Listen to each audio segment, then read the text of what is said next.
Salut à tous, aujourd'hui on se retrouve pour la vidéo bilan de l'année 2017 qui fera office de suite des vidéos top et flop qui sont sorties début janvier. Mais c'est pas grave parce que nous allons sortir cette vidéo fin janvier. En espérant bien évidemment que la vidéo programme 2018 sortira pas fin mars ou début avril. Enfin, si je vous dis ça c'est parce qu'actuellement je suis en pleine période d'examen et c'est donc pour ça que je n'ai pas sorti plus de vidéos et plus de contenu. Ok ? Calme-toi. Alors la vidéo n'était pas prévue au départ, mais entre mes créations, mes évolutions, mes anecdotes, eh bien je me suis dit quand même que ça pourrait être intéressant de refaire un bilan plus détaillé que j'ai pu brièvement vous faire lors de la vidéo top. Mais avant ça, je tenais à revenir vite fait sur le sujet de la vidéo flop. Pour la dernière fois, ce ne sont pas vos flops, ce sont mes flops. Ce ne sont pas vos avis, ce sont mes avis. Vous pouvez avoir le même avis que moi ou un avis qui diverge. Mais vous ne pouvez pas affirmer que mon avis c'est de la merde. Vous pouvez que dire que vous n'êtes pas d'accord avec mon avis. D'accord? Je ne veux pas vous faire la leçon, et je ne m'adresse pas à tout le monde. Je veux juste simplement faire comprendre, c'est un avis purement subjectif.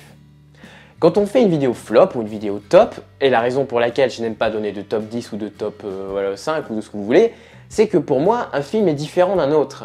Et il ne peut pas réellement valoir plus ou moins que l'autre, à moins pour une raison artistique, voilà. C'est que s'il y a un top qui existe, c'est juste pour une raison personnelle. Hein, les tops officiels que vous pouvez voir sur les sites comme Potatoes ou je sais pas quoi, c'est purement subjectif. C'est l'avis des gens, de la masse, d'accord, hein, les notations, tout ça sur internet, mais c'est purement subjectif. Il ne faut pas prendre en compte que ça, d'accord, ça peut jouer, on est bien d'accord. Hein, quand il y a un film qui est vraiment mauvais, ok, mais ils sont plus ou moins mauvais, plus ou moins décevants, et c'était surtout des déceptions. Et c'est d'ailleurs pour ça que dans le titre de la vidéo, j'ai changé « Déception 2017 » pour calmer certaines personnes, juste pour qu'ils se sentent mieux, pour donner un peu bonne conscience. Mais dans ma tête, c'est pareil, flop, déception, ça a été des déceptions, et je vous ai fait part de mon avis, de mes déceptions, plus que d'arguments, c'est vrai. Mais au départ, la vidéo flop, je voulais vraiment pas passer trop de temps avec, et vu que je n'avais pas beaucoup de temps, ce qui explique maintenant, entre guillemets, mon accélération et mon rythme assez rapide dans la vidéo flop, eh ben, permettez un petit peu que je vous sorte une vidéo, parfois comme ça, un peu au calme, où je vous donne tout simplement ce que j'ai pas aimé cette année, voilà. Mais attention, hein, je suis très ouvert à tous les avis, au contraire, je dis même c'est plus intéressant si les avis divergent que si les avis sont tous identiques en fait, parce qu'on peut pas débattre après, on peut pas en parler plus longtemps, et au contraire, c'est le principe de la chaîne depuis le début de l'année, j'arrête pas de vous le dire, plus les avis divergent, plus je suis content, et je peux débattre et en parler avec vous, et c'est intéressant, au contraire, et ça permet quelque part de mieux connaître le film. Si tout le monde a le même avis, c'est bien, enfin, le sujet est vite classé, quoi, tandis qu'on y aborde un peu plus, et c'est très intéressant. Donc voilà, parenthèse fermée. Et puis écoutez, quitte à commencer tout de suite, autant démarrer directement par les statistiques de la chaîne. Je fais toutes les statistiques et on parlera des vidéos plus en détail après, de l'évolution et du reste, d'accord? Alors bah, sur ma feuille de statistiques, j'ai quand même durée de visionnage 204 552 vues, enfin non, 204 552 minutes en durée de visionnage, pardon. Et comme un con, je sais pas, mais c'est en augmentation et c'est 2 fois, voire 3 fois plus supérieur que les années précédentes. Mais les années précédentes, ne considérez pas que c'est des années que j'ai déjà passées sur YouTube. C'est des années où j'ai stagné, c'est des années où j'ai simplement sorti des vidéos pour le fun, comme ça, quand j'avais envie, quand je me faisais chier. Même si j'étais pas très intelligent à cette période-ci. Mais tout ça pour vous dire, je ne considère pas que j'étais vraiment youtubeur les années précédentes, d'accord, je sortais juste des vidéos comme ça, de jeux vidéo. Et l'année où j'ai vraiment commencé à tout prendre au sérieux, c'était cette année. L'année où je me suis mis vraiment au cinéma. Et quelque chose où j'ai réellement de la passion et auquel je prends réellement plaisir à monter, écrire, cadrer et à créer tout simplement. Donc avec une durée moyenne de 4 minutes 59, bon ça, je peux pas trop vous dire à quoi ça correspond réellement parce que mes vidéos ont une durée différente suivant le concept et les playlists. Mais par contre, ce qui peut vous intéresser, c'est qu'à l'année, j'ai eu en moyenne 40 918 vues, ce qui encore une fois est énorme pour moi. 40 918 vues, quand tu penses qu'il y en a qui font plus de 100 000 par vidéo. Oui, je sais. Mais je vais pas me plaindre, c'est super pour moi, je suis super content, au contraire. Je peux pas critiquer, au contraire, franchement, je suis super content. Attendez, 1800 likes, 259 dislikes, donc clairement en majorité vous avez bien aimé, vraiment adoré mon travail, vous m'avez motivé à continuer. 1940 commentaires, alors ça on en reparlera après, mais j'ai eu vraiment l'occasion de débattre avec vous et de discuter cette année, ça m'a vraiment fait plaisir.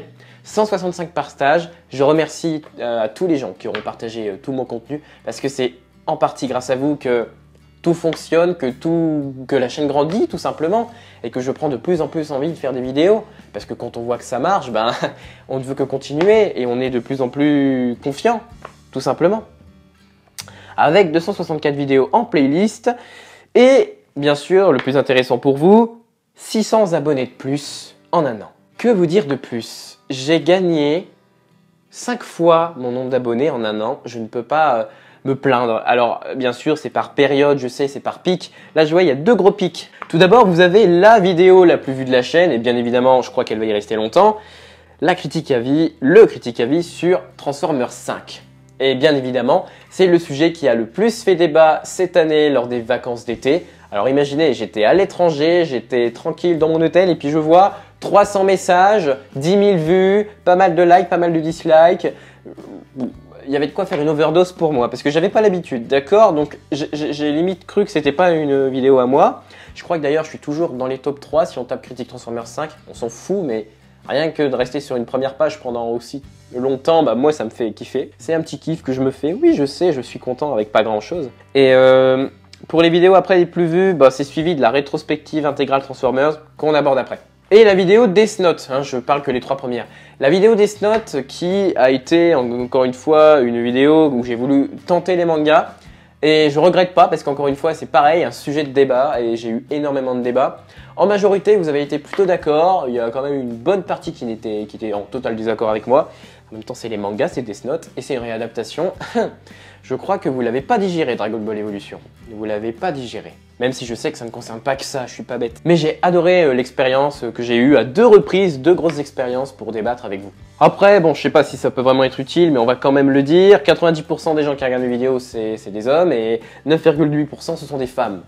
Et je ne peux que dire, je suis super content s'il y a des femmes qui regardent mes vidéos. Écoutez, je peux que vous dire, je suis content de la variété qu'il y a sur la chaîne. Et puis, bon, le reste, on s'en fout. Ouais, allez, il y a la réunion Suisse, Canada, Belgique et France qui regardent, avec bien évidemment la France en majorité qui regarde. Mais voilà, ça me fait kiffer de regarder, hein, je m'imagine un petit peu comment ça fonctionne, un peu, vraiment tout ce qu'il y a, tous les gens tout simplement qui regardent mes vidéos, de quelle manière, d'où ils viennent, machin, enfin, c'est juste des statistiques, mais quand on voit tout le bilan de l'année, on se rend compte quand même qu'il y a eu une avancée et un certain travail derrière, quoi, et que bah, ça fait plaisir. Ma chaîne existe depuis, si je ne dis pas de bêtises, 2013, dans laquelle on peut regarder mes premières vidéos, c'est des vidéos gaming. La majorité ont été mises en privé, mais j'en remettrai peut-être quelques-unes en public pour que vous fassiez un kiff. Parce que la plus ancienne, c'était une vidéo sur Narnia.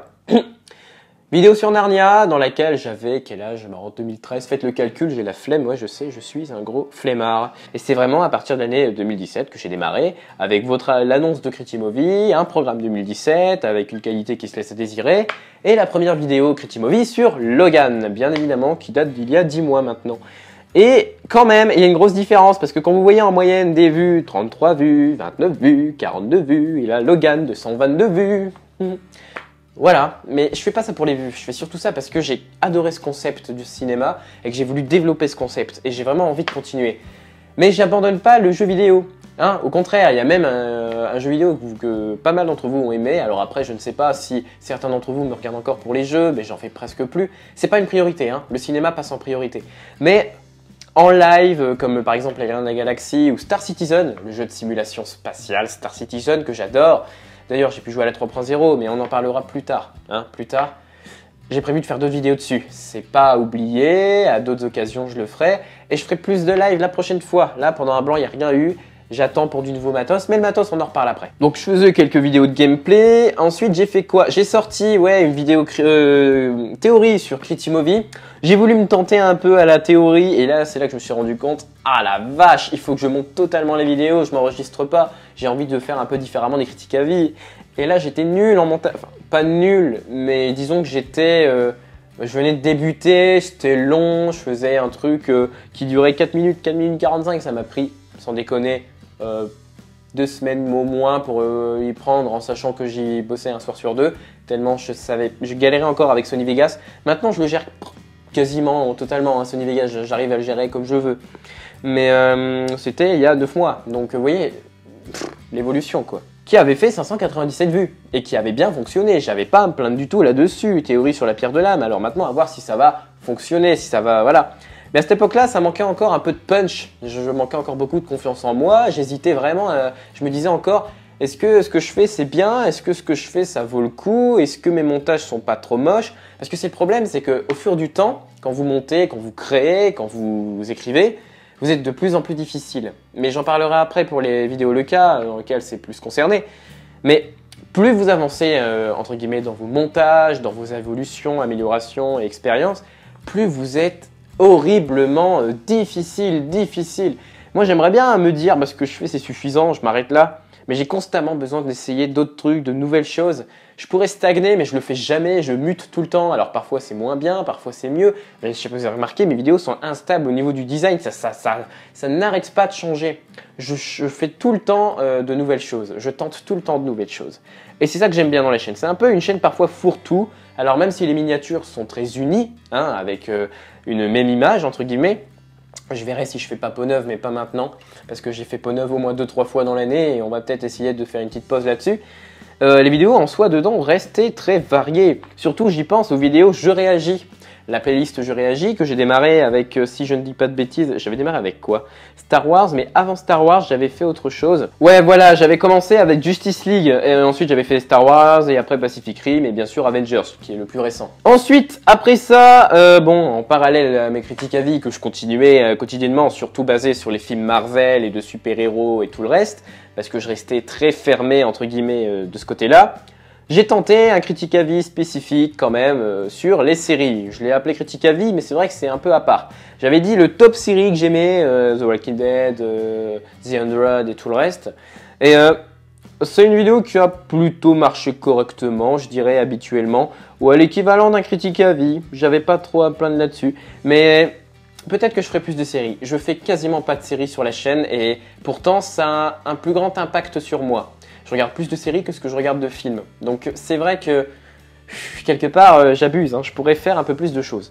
Mais j'y penserai, vous inquiétez pas. Ensuite, bon, il y a eu encore une fois la vidéo d'Alien Covenant de 1h03 avec Alex. Alors Alex, la prochaine fois, juste à deux, on essaiera de réduire un peu parce qu'1h03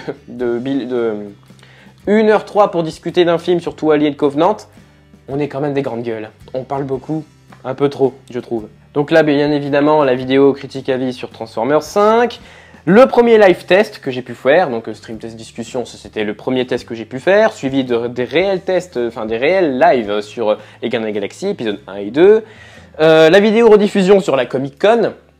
Donc niveau live, franchement cette année ça a plutôt bien fonctionné, mais j'essaierai quand même d'améliorer en mettant ma cam, en essayant d'améliorer les choses. Et c'est là qu'on arrive à la première vidéo le cas de Spider-Man de Sam Raimi. Alors, à l'époque, je ne pensais pas, mais vraiment pas, partir dans des vidéos de 10, 20, 40 minutes, enfin pas encore, j'ai pas fait de vidéo de 40 minutes, mais 10, 20 minutes, 25 minutes, presque une demi-heure, totalement montée, dans laquelle j'explique en détail de chaque séquence, de tous les films que j'adore, machin. Je ne me sentais pas capable de le faire, aussi bien au niveau de la critique, au niveau de ma culture générale, que de mes montages. Mais comme Spider-Man de Sam Raimi surtout, c'était un film que j'avais vu, revu depuis mon enfance tout simplement. J'ai quand même voulu tenter le coup, je me suis dit de toute façon j'ai rien à perdre, autant tenter un nouveau concept de toute manière.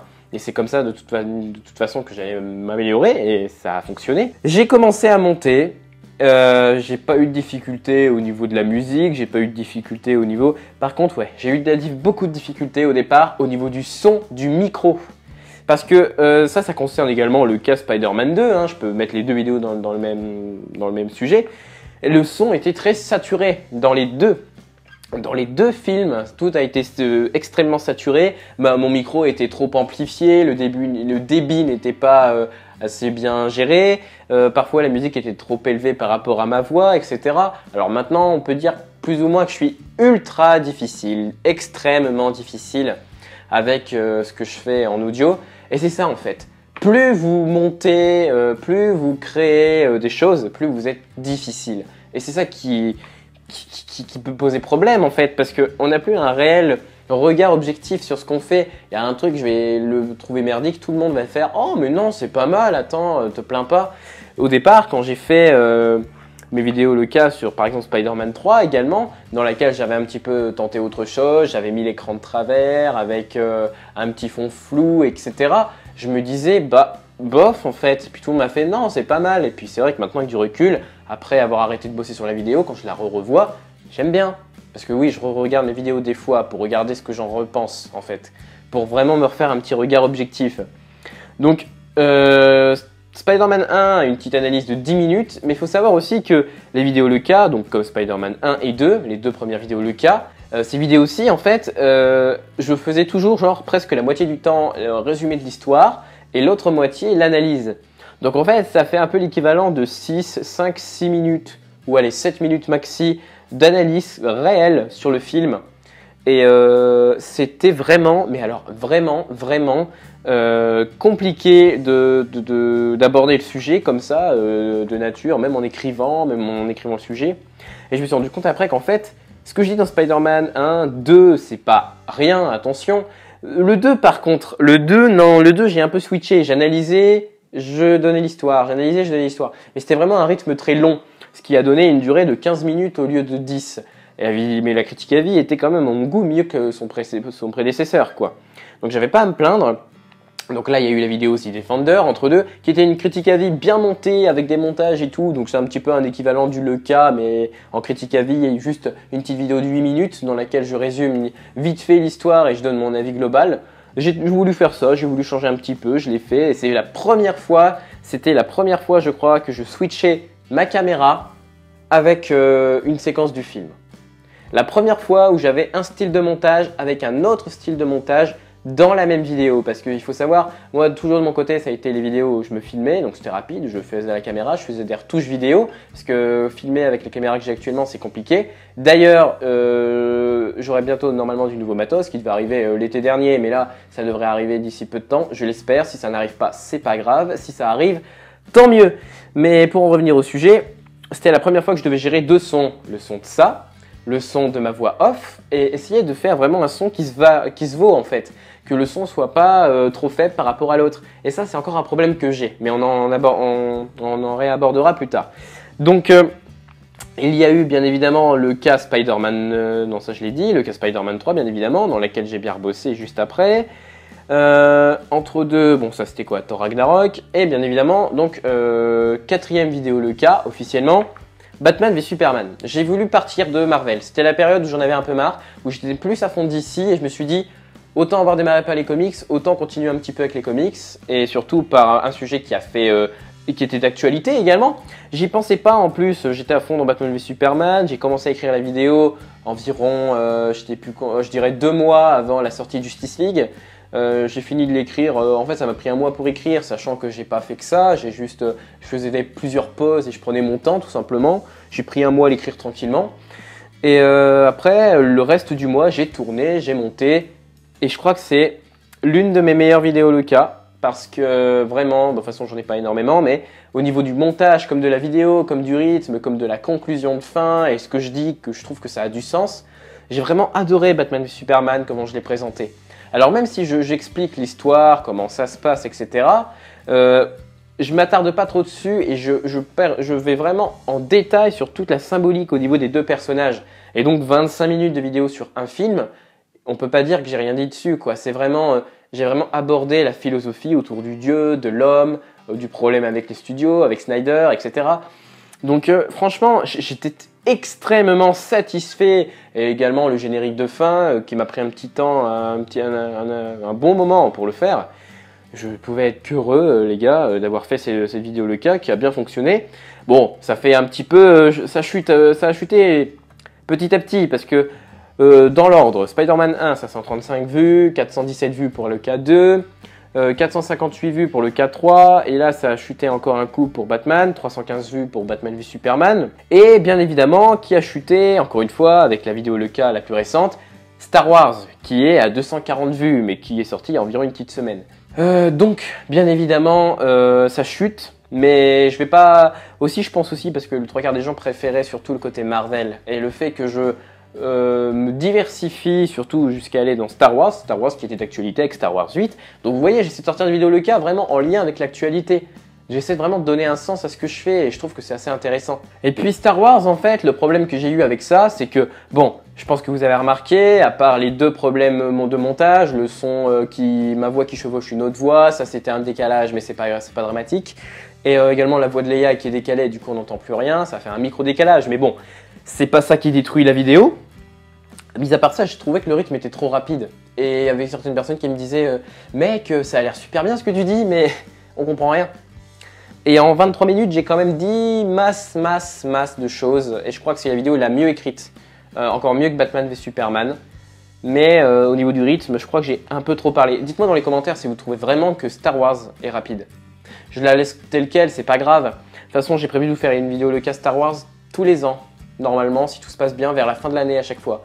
Donc là, à l'occasion de la sortie d'épisode de Solo cette année, ce sera à mon avis une vidéo sur la prélogie. Et à l'occasion de Star Wars 9, ce sera la postlogie, quoi. Je pense qu'on va fonctionner comme ça. Je pense qu'on verra. Mais je prévois une petite vidéo le cas pour Star Wars chaque année. Donc voilà.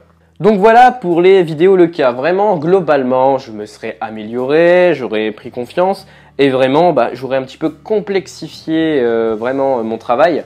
Et je prends largement moins de temps pour les faire, même si ça me prend quand même assez du temps. Maintenant, j'ai des pages d'écriture, c'est pas le problème. Mais voilà, je voulais revenir surtout à la vidéo Transformers, rétrospective Transformers, qui est en privé, qui n'est pas disponible sur la chaîne, qui n'est plus disponible. C'était l'une des vidéos les plus vues, je crois, soit la deuxième ou troisième, je sais plus, c'est l'une des vidéos les plus vues, dans laquelle j'ai eu énormément d'avis positifs, enfin quelqu'un qui a tout compris à la saga Transformers, mais on m'a aussi critiqué de plagieur de Durandal. C'est pas que j'ai plagié Durandal, mais c'est quand même que, bon, ça peut être considéré comme un plagiat quand même. En fait, c'est juste que j'ai imposé mes idées dans cette vidéo rétrospective. Et j'ai vraiment réutilisé le même sens, le même plan, entre guillemets, de développement que Durandal. Et vraiment, à l'époque, c'était lui qui m'avait donné go au cinéma, je vous l'avais déjà dit. Alors j'ai pu faire ressortir ce que moi je pensais personnellement. Et pour vous dire que ça partit d'une bonne foi, Transformers 5, j'étais l'un des seuls à l'avoir aimé. Durandal l'a détesté, il l'a haï, enfin il l'a détesté, comme le 3/4 des critiques. On peut pas dire que j'ai pas vraiment mon avis à moi, c'est pas possible. Mais je l'ai quand même mis en privé parce que je peux comprendre que ça foute un peu les boules pour certains. Et donc je me suis dit je la referai. Hein. Donc les fans de Transformers, ne vous inquiétez pas, je vous oublie pas, j'en referai une mieux, mieux construite, différemment, peut-être plus complète également, avec un montage qui sera plus propre, de zéro carrément. Et puis on en reparlera. Mais juste avant de finir, je tenais à vous redire la même chose que j'ai pu dire lors de la vidéo top. Merci, je vous remercie, la chaîne n'aurait pas pu en arriver là sans vous déjà, en espérant qu'elle évolue encore une fois par la suite. Et je tenais également à vous dire, si vous voulez, il y a une playlist hors chaîne dans laquelle je faisais mes fameux débats avec la table ronde, dans laquelle il y aura peut-être de prochaines vidéos avec d'autres personnes en collaboration, on verra ça plus tard. C'est pas pressant, mais j'espère pouvoir en faire plus tard. Donc voilà, donc je fais un petit coucou à l'équipe en espérant que eux auront une superbe année. Et puis écoutez, sur ce, nous on se retrouvera pour le programme 2018. Voilà, c'était Skylive. Ciao!